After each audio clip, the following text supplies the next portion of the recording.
సింహరాశి జాతకులు మీ యొక్క జీవితంలోకి ముఖ్యంగా మీ రాశిలోకి శని ప్రవేశించబోతుంది. మామూలు విషయం కాదండి.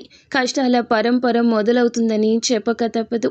ఈ పనులు ఖచ్చితంగా చేయండి, శని శాంతిస్తాడు అంటున్నారు పండితులు. శని ప్రవేశించిందంటే ఏ రాశిలోకి అయినా కూడాను చాలా ఇబ్బందులు, కష్టాలు, ఆర్థికమైన కష్టాలు, గొడవలు, ఇబ్బందులు ఎన్నో వచ్చి మనిషిని హింసించి ఇబ్బంది పెడతాయి. శని ప్రభావం వల్ల పనులు జరగకపోవడము, ఇబ్బందులు పడడము, అప్పుల పాలు కావడము అన్ని రకాలుగా జరుగుతుంటుంది. మరి శని ప్రభావం నుంచి తప్పించుకోవాలంటే శివయ్య ఆరాధన నిత్యము చేసుకోండి.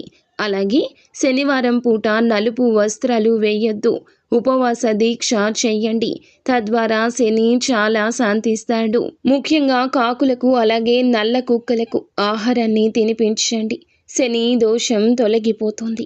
మీకు ఇంకా ఇతరత్ర ఎటువంటి సమస్యలు, సంతాన సమస్యలు, భార్యాభర్తల సమస్యలు, స్త్రీ పురుష వశీకరణం కూడా చేయగలరు మా గురువు గారు. 3 రోజుల్లో పరిష్కారం లభించును. గుప్త నిధులు తీయబడును. నమ్మకంతో సంప్రదించండి.